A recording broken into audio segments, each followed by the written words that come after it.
Assalamualaikum warahmatullahi wabarakatuh. Saya dari IT 4804 Tarik Rabi Rahman. Kali ini saya akan menjalankan membuat video untuk menjelaskan tugas turunan kalkulus pada CLO 3. Jadi diberikan soal nomor satunya itu di mana judul judul soalnya itu berdasarkan grafik fx pada ini yang diberikan itu apakah fungsi fx-nya itu kontinu atau dan terdiferensial di beberapa titik yang disediakan. Jadi langsung aja pada titik x-1 itu dia continue karena dia garisnya itu terhubung ya dan gak terjadi lompat. Maksudnya tidak terjadi loncatan di sini tuh kan. Maksudnya itu garisnya itu tidak terputus. Jadi garisnya tetap lanjut. Jadi tidak terjadi loncatan maksudnya. Dia tidak terdiferensial karena pada min 1 ini dia membentuk sudut dan hasil akhirnya itu dia continue di x-1 tapi dia tidak terdiferensial. Lalu pada x1 min 0 dia continue sama garisnya masih terhubung, tidak terjadi loncatan, namun tidak terdiferensial karena membentuk sudut. Dan hasil akhirnya itu fx di x sama dengan 0 itu dia continue tapi tidak terdiferensial. Lalu pada di x sama dengan 1,5 dia itu continue juga karena garisnya masih terhubung, namun dia terdiferensial karena nilai x sama dengan 1,5 di sini, di sekitar di sini itu tuh garisnya itu nggak membentuk sudut tapi kayak untuk garis sambung yang kayak semacam kurva kayak gini, garis grafik naik seperti ini. Dia tidak bentuk sudut gitu atau patahan. Jadi hasil akhirnya itu untuk fx 1,5 dia continue dan juga terdiferensial. Lalu di x sama dengan 2 dia itu continue karena terhubung garisnya, tapi dia tidak terdiferensial pada di titik x sama dengan 2 nya itu di sini dia ada patahan. Biar jelasnya mungkin di situ, di sekitar di sini nih ada terjadi patahan gitu. Itu untuk nomor satunya. Lalu pada nomor 2 nya di soalnya itu diberikan fungsi, ini fungsinya x pangkat 3 min 3x plus 2, lalu suruh tentukan turunan fungsinya, kemiringannya atau MGS, lalu persamaan garis singgungnya, PGS, dan juga PGN nya, persamaan garis normalnya sama-sama di titik 1,0. Jadi untuk yang A nya itu turunannya itu tinggal pakai L'Hopital. Jadi tinggal pangkatnya diturunin terus dikurangin 1 ya, jadi di x pangkat 3 itu jadi 3x kuadrat.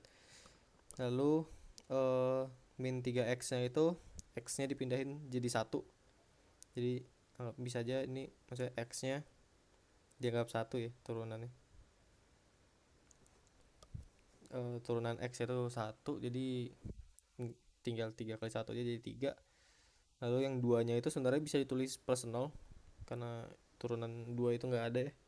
Kalau misal 2 doang gitu dia nggak ada turunannya, tapi nggak harus ditulis juga sih 0 nya sih. Lalu untuk MGS nya itu tinggal turunan Y nya itu MGS Y nya itu tuh tinggal si fungsi ini, turunan fungsinya yang dari 3x pangkat 3 itu dikali dimasukkan si x nya untuk mendapatkan MGS nya, jadi nilai Y1 nya, nilai Y1. Jadi setelah dimasukkannya jadi 3 kali 1 pangkat 2 jadi 3, jadi 1 kuadratnya itu tetap 1, 3 kurangi 3 jadinya 0. Lalu untuk MGS nya itu kan rumusnya itu kayak Y aksen turunan Y di pada nilai ini, pada nilai 1 0 nya ini, jadi pakai yang turunan ini. Jadi pada turunan itu kita pakai rumusnya, dan bisa pakai ini sih karena Y 0, Y1 nya 0, Y1 Jadi hasil MGS-nya itu juga nol. Kalau untuk PGS-nya itu rumusnya itu Y sama dengan Y1, Y dikurangi Y1 sama dengan nilai MGS-nya dikurangin itu X sama dengan X1. Y1-nya itu pakai yang 0 atas ini sama X-nya juga pakai yang di sini. Makanya jadi Y dikurangi 0 pakai yang ini sama MGS-nya tadi 0, X dikurangin sama X1. X1-nya pakai yang satu atas ini. Makanya disingkatnya tulisnya jadi Y sama dengan 0. Lalu untuk PGN-nya itu rumusnya itu min 1 per nilai MGS-nya. Jadi itu makanya tulisnya itu eh min 1 per 0. Dimana nilainya itu eh tidak ter tidak ada bisa bilang ya. Tidak bisa dijelaskan gitu. Hasilnya tidak ada lah. Itu untuk yang nomor 2-nya. Lalu untuk nomor 3-nya soalnya itu suatu benda bergerak mengikuti lingkaran fx sepertiga x pangkat 3 min setengah x pangkat 2 min 2x plus 1. Pertanyaannya itu kapan benda tersebut, pertanyaan A-nya itu kapan bergerak naik, B-nya itu kapan bergerak turun, C-nya itu cek, di kapan dia cekung ke atas, D-nya itu kapan cekung ke bawah. Lalu untuk E-nya itu berapa nilai maksimum minimumnya, eh tit, disuruh tentukan titik maksimum dan titik minimumnya. Lalu F-nya itu di mana titiknya itu berbelok. Jadi eh untuk menentukan ininya ya, kapan bergerak naik turunnya itu harus bikin turunan pertama dulu. Jadi untuk naik turunnya itu pakai turunan pertama, cekungnya itu pakai turunan kedua. Jadi untuk yang A-nya itu kapan naik kapan turunnya, jadi kita bikin turunannya dulu untuk nilai fx-nya.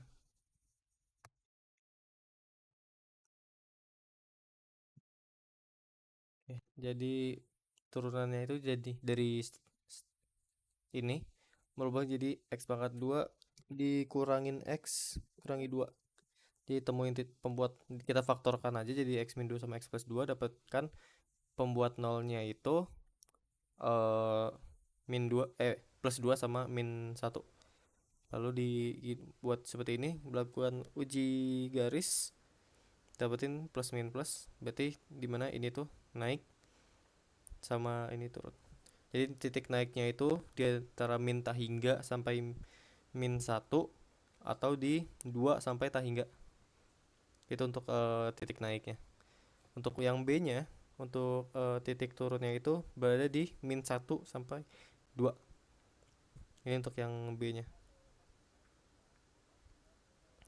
Untuk poin yang B. Lalu untuk yang poin berikutnya di C sampai D-nya, untuk nilai cekung atas cekung bawahnya, untuk yang C itu cekung ke atas, D-nya cekung ke bawah. Untuk lalu buat dapetin cekung itu kita harus bikin turunan keduanya. Jadi setelah ini turunan pertama, bikin turunan keduanya.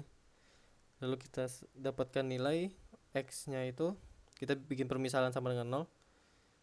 Lalu jadilah x-nya itu setengah.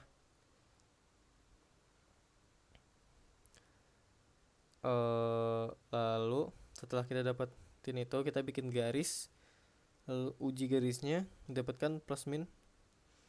Berarti dimana ini tuh cekung ke atasnya, untuk ini untuk yang poin C. Lalu ini untuk yang poin D.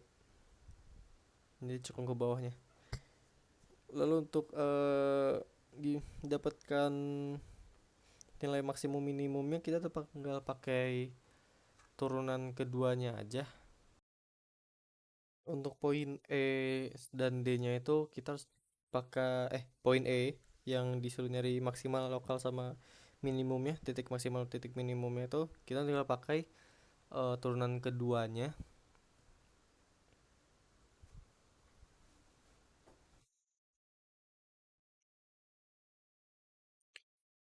Untuk maksimalnya kita pakai titik yang min 1, yang ini pakai yang atas sini. antara dua ini, lalu kita tinggal masukkan ke turunan keduanya yang 2x min 1, lalu dapetin min 3 nya. Karena fx nya itu kurang dari 0, maka ini nilai maksimalnya. Lalu untuk turunan keduanya satunya lagi itu pakai yang x sama dengan 2 nya, kita masukkan ke turunan kedua, dapatkan 3 karena dia lebih dari 0, berarti ini nilai minimum lokalnya. Lalu untuk yang f nya itu diminta titik beloknya. Titik beloknya sih kita bisa lihat di sini yang setengah, karena ini kan dia cekung ke bawah kan, terus di sesudah setengah itu cekung ke atas, berarti ini titik beloknya gitu. Jadi sekian aja dari saya.